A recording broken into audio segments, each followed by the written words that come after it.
Defence क्षेत्र से जुड़ी एक कंपनी के मैनेजमेंट से हम आपकी बातचीत करवाएंगे। मझगांव डॉक की बात हम कर रहे थे और आपको बता दें डिफेंस सेक्टर के लिए कई सारे पॉजिटिव ट्रिगर्स, पॉजिटिव फैक्टर्स 2022 में हमने देखे हैं। डिफेंस एक्विजिशन काउंसिल से 84,328 करोड़ की खरीद को मंजूरी मिली है और पिछले दिनों हमने ये भी आपको बताया था, राजनाथ सिंह जी की तरफ से एक बयान आया था कि स्वदेशी कंपनियों से यानी कि डोमेस्टिक कंपनी से करीब 98% खरीदारी होगी। तो स्वदेशी को बढ़ावा देने की कोशिश पूरी सरकार की और इसके बड़े बेनिफिशियरी डिफेंस क्षेत्र से जुड़े स्टॉक्स जैसे कि मझगांव डॉक साबित होते हुए दिखेंगे। हमारे साथ कंपनी का मैनेजमेंट जुड़ गया, उनका स्वागत करते हैं। मझगांव डॉक के CMD retired vice admiral Narayan Prasad हमारे साथ जुड़ गए हैं। मिस्टर प्रसाद, बहुत स्वागत है आपका 18 आवर्स स्वदेश पर और आपका समय देने के लिए आपका शुक्रिया। सबसे पहले डिफेंस सेक्टर में जिस तरह की अपॉर्चुनिटीज बिल्टअप होती दिखी हैं, 2022 का साल काफी अच्छा रहा।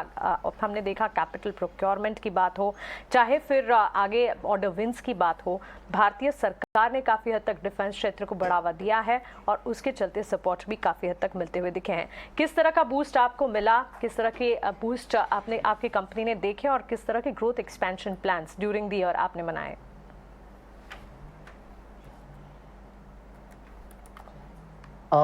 शुभ प्रभात, नमस्कार। और मुझे ये जो मौका दिया गया उसके लिए मैं आपका शुक्रगुजार हूं कि एमडीएल की जो उपलब्धियां हैं उसके बारे में आपको कुछ शेयर कर सकूं आपके साथ। और सबसे पहले ये बताऊं कि आज की तारीख में जो मझगांव डॉक शिपबिल्डर्स लिमिटेड की एक वैल्यू ऑफ प्रोडक्शन है वो तकरीबन अबाउट 41,000 करोड़ हैं, जो कि 4 मिसाइल गाइडेड डिस्ट्रॉयर्स हैं, गाइडेड मिसाइल डिस्ट्रॉयर्स हैं, 4 स्टेल्थ फ्रिगेट्स हैं और 6 पनडुब्बियां हैं। इनमें से 5 पनडुब्बियां भारतीय नौसेना को सुपुर्द कर दी गई हैं और 2 विध्वंसक डिस्ट्रॉयर्स भी उनको सुपुर्द कर दिए गए हैं। इनफैक्ट 2024 में ही हमने 4 जहाजों को लॉन्च किया है और 2 जहाजों को, एक तो हमने सुपुर्द कर दिया है और दूसरा भी इनकी जो कमीशनिंग सेरेमनी है वो करीब 23 जनवरी को उसको निर्धारित किया गया है। आपके जो सवाल हैं कि अभी जो हाल में डीएसी की जो अनाउंसमेंट हुई है करीब 84,000 करोड़ की, उसमें जो शिप बिल्डिंग सेक्टर को और खासकर मझगांव डॉक की क्या साझेदारी हो सकती है, तो इनमें से जो अनाउंस हुई है उसमें कोस्ट गार्ड के लिए कुछ न्यू जनरेशन ओपीवीज हैं अबाउट 2,500 करोड़ एंड कुछ मल्टीपर्पस वेसल्स हैं और कुछ ऑटोनोमस वेसल्स हैं। तो ये एक बहुत बड़ी वैल्यू की ऑर्डर बुक नहीं है, लेकिन हम इसके लिए भी एक बहुत ही प्रबल दावेदार हैं। लेकिन जो मैं आपको साझा करना चाहता हूं और बताना चाहता हूं कि जो बिग टिकट ऑर्डर बुक्स हैं वो करीब इस साल में जो एक छोटे होराइजन में देखा जा सकता है वो तकरीबन 36,000 करोड़ की एक जो डीएसी अप्रूवल आ चुकी है, उसकी आरएफपी की हम लोग वेट कर रहे हैं। वो है construction of 18 number new generation corvettes. और एक निकट भविष्य में 3 से 5 साल के अंदर एक दूसरी जो चीज आ सकती है जिसके लिए मझगांव डॉक शिप बिल्डर एक बहुत ही स्ट्रॉन्ग कंटेंडर है because of our track records and we are the only people who have built submarines and destroyer for the country. तो वो है करीब 50,000 करोड़ की कंस्ट्रक्शन ऑफ 6 इन नंबर और 5 in number new generation destroyers and construction of 6 in number conventional submarine fitted with air independent propulsion system and lithium ion batteries। और इसके साथ साथ construction of additional 7 in number project 17 alpha fallen stealth frigates, जो कि GRSE और MDL के बीच बांटी जा सकती है उसी रेशियो में जो पिछला प्रोग्राम था। तो इन चीजों को अगर ध्यान में रखें तो more than about 1 lakh crore के लिए we are a very very strong contender. Interesting बिल्कुल मिस्टर प्रसाद। इनफैक्ट ये साल डिफेंस के लिए अलग ही साल रहा। पूरे स्पेस की री रेटिंग देखने को मिली और बड़ी बड़ी थीम्स और ट्रिगर्स निकल गया, चाहे वो डिफेंस एक्सपो हो, चाहे एफडीआई का रूट हो, ऑटोमेटिक रूट से 74% एफडीआई हो, गवर्नमेंट का पुश हो। लेकिन अभी आप जिस तरह की बात कर रहे हैं, एक बार आपसे ये भी होना जानना चाहेंगे कि आपकी करंट ऑर्डर बुक है कितनी और एग्जीक्यूशन टाइम पीरियड क्या रहेगा? जो हमारी करंट ऑर्डर बुक है वो हम 4 इन नंबर प्रोजेक्ट 15 ब्रावो डिस्ट्रॉयर्स हैं। तो उसकी जो तकरीबन वैल्यू थी वो करीब शुरुआती दिनों में 32,086.08 करोड़ की थी और आज की तारीख में वो करीब 17,491 करोड़ की बची है। सिमिलरली जो प्रोजेक्ट 75 की स्कॉर्पियन सबमरीन है वो शुरुआती दिनों में 28,168 करोड़ की थी, आज की तारीख में वो करीब 4,235 करोड़ की है। प्रोजेक्ट 17 अल्फा जो कि एक स्टेल्थ फ्रिगेट की प्रोग्राम है, वो शुरुआती दिनों में इसकी जो वैल्यू थे वो 24,250 की थी और आज की तारीख में वो करीब 19,176 करोड़ की बची हुई है। इसके साथ साथ हमारे पास और भी कुछ प्रोग्राम्स हैं जो करीब 130 करोड़ के हैं। तो अगर इन सभी को हम टोटल कर दें तो हमारी जो एग्जीक्यूटेबल ऑर्डर बुक है वो करीब 41,038 करोड़ की है। और जैसा आपने पूछा कि इसको जो एग्जीक्यूट करने की जो अवधि है उसको हम 4 से 5 साल तक मान सकते हैं।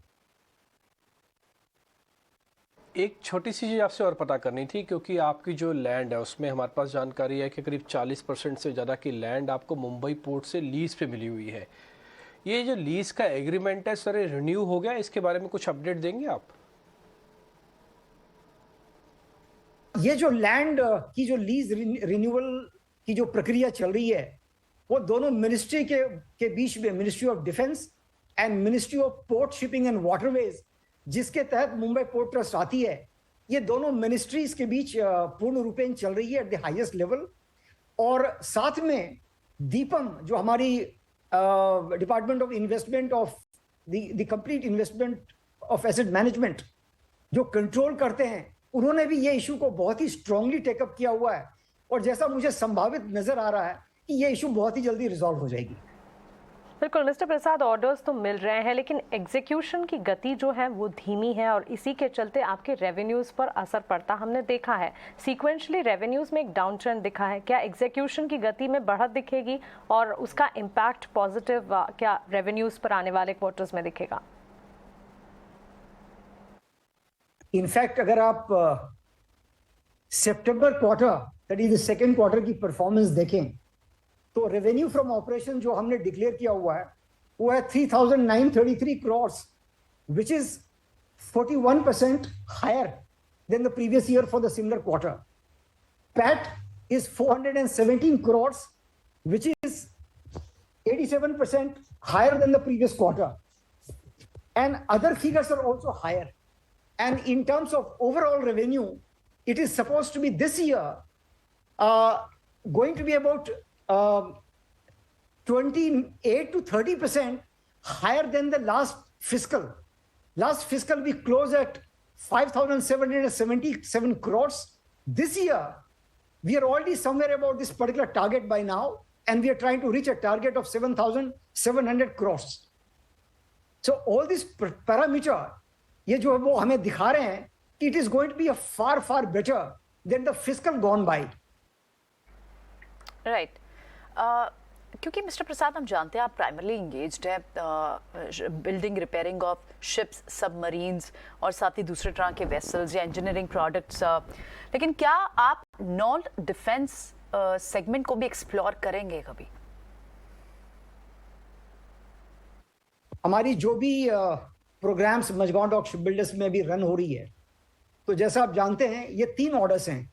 2005 की सबमरीन प्रोग्राम है, 2011 की प्रोजेक्ट 15 ब्रावो की डिस्ट्रॉयर प्रोग्राम है और 2015 की प्रोजेक्ट 17 अल्फा प्रोग्राम्स हैं। तो इन सभी की जो रॉ मटेरियल्स हैं और जितने भी इक्विपमेंट हैं वो सब ऑलरेडी अबाउट 2 years बिफोर सभी सारी चीजें खरीद ली गई हैं। तो जो अभी मार्केट की जो वेरिएशन आ रही है और जो वेरिएशन मेटल इंडेक्स में जो आ रही है और जो भी इंडेक्स में इसमें आ रही है उसका मार्जिन ऑफ प्रॉफिट में कोई अंतर आने की, तो इसमें कोई भी अंतर आने की संभावना नहीं दिखती है, क्योंकि जो भी चीजें फिलहाल हमें और खरीदनी है और जो भी उसमें वेरिएशन आ रहा है, तो हमारी पेमेंट की प्रणाली इस तरह से है कि नेवी उसको केटर करती है। ठीक है मिस्टर प्रसाद, बहुत बहुत शुक्रिया, थैंक यू वेरी मच। आज आपने समय दिया, अच्छा लगा आपसे बातचीत करके और अगले साल आपसे फिर से मुलाकात होती है और आपको और आपके पूरे परिवार को नए साल की हमारी तरफ से बहुत बहुत शुभकामनाएं सर। बहुत शुक्रिया समय देने के लिए।